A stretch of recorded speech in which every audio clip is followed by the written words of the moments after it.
Chapter 5. Permission.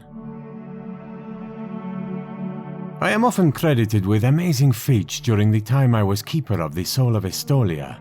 I did create a wooden model of Mount Zacharias and Mount Estoliana, trying to envision what both would be like when they were built up to match the image within my mind.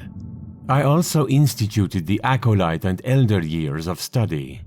However, despite the multitude of creative acts laid at my feet, the one thing I know above all others is that I have been the voice of deity here upon our world. The whispers of truth that have echoed through my heart and mind over the years, all that I have said and done, can be attributed to deity. Amador, Capitulo 1.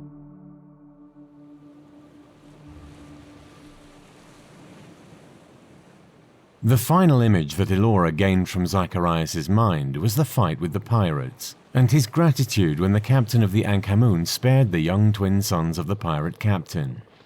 Zacharias had an unswerving devotion to what he perceived as right. He was exactly what she was looking for, a man of great physical and moral strength, ruled by loyalty and guided by intelligence. He would serve her grand design, if he was willing. He had the qualities she wanted and needed, but he had to agree. Her design required compliance, or it would never work. She needed more than one man willing to promise allegiance to her. The female stowaway was from south of Anoxes, fleeing a destiny she was smart enough to realize would not suit her, as third wife of an abusive older man.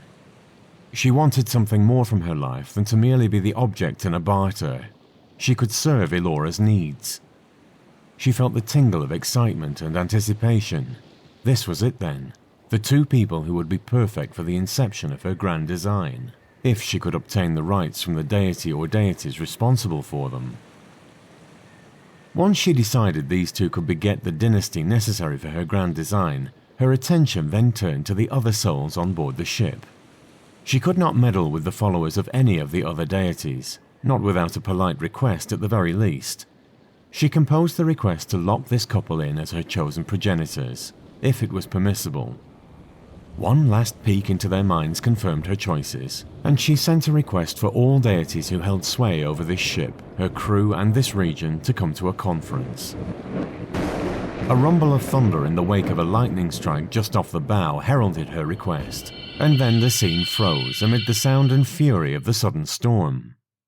On the storm-racked deck of the Ankh-Amun, 3 deities stepped through portals into the conference she had convened. She waited a moment longer to see if any other deity would manifest, but none did. "I am Elora. This island is my domain."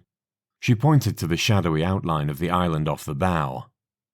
She brought forth an image of the 2 individuals from the Ankh-Amun. "I wish to begin my grand design with these 2 individuals. If there are no objections, I would have this ship wrecked upon the rocky shores of my land, with only the cargo and my chosen subjects able to make it to shore." The male deity stepped forward.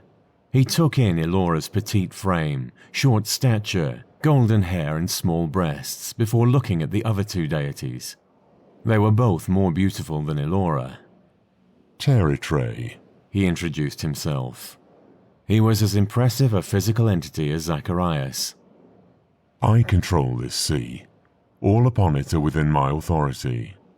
I enjoy the occasional shipwreck in the pursuit of a good cause. I'm sure I can find an incentive to cooperate." The way his eyes roved over the breasts and bodies of the female deities made it clear he was looking for sexual favors to provide the incentive. Elora recognized the 2 female deities as participants in the grand design. The first to speak said, "I am Paldea. The 2 you wish to adopt are from Anoxes, the region over which I hold complete authority." She moved closer to the image Elora called up, studying the 2. "Both left Anoxes with no intention of returning. Neither are critical to my design. You may have them." She then turned to Territre, looking him up and down. She curled her lip in disdain. With a swirl of her skirt, she stepped through the portal, quitting the conference. The 3rd deity was looking at Territre with speculative interest. A slow smile grew on her face when their eyes met. "I am Conara. This ship and her fate is immaterial in my part of the grand design. She glanced towards Elora briefly before returning her attention to Teratray. With a wave of her hand, an image of two golden-skinned, nearly identical boys from the Ankh-Amun coalesced in front of her. These brothers are indispensable to my grand design. I have read the future, and they cannot perish in this shipwreck. Perhaps a compromise. Teratray's eyes travelled over Kanara yet again, his sexual attraction obvious. I can wreck the ship, with the loss of all hands to the sea. Your subjects, he said with a gesture towards Elora, will be swept to your island. He stepped closer to Konara. While your two will be swept away from this island on the wild and wicked currents which abound here. We can guide them to Polmara, and from thence influence events to produce the outcome you desire. Your offer intrigues me. She moved towards him, one hand reaching up to caress his chest. Shall we make it happen? Teratray covered her hand with his own, and the two of them faded out. Time resumed flowing, and the ship started to fight the strength of the wind in the sails, heading towards the edge of the land Elora had so carefully prepared.